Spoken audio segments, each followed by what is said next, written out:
সবাই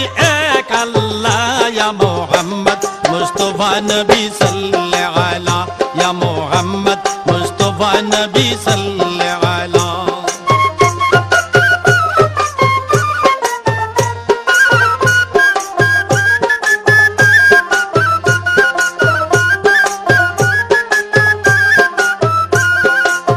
নবীজি আদম শফির বাবা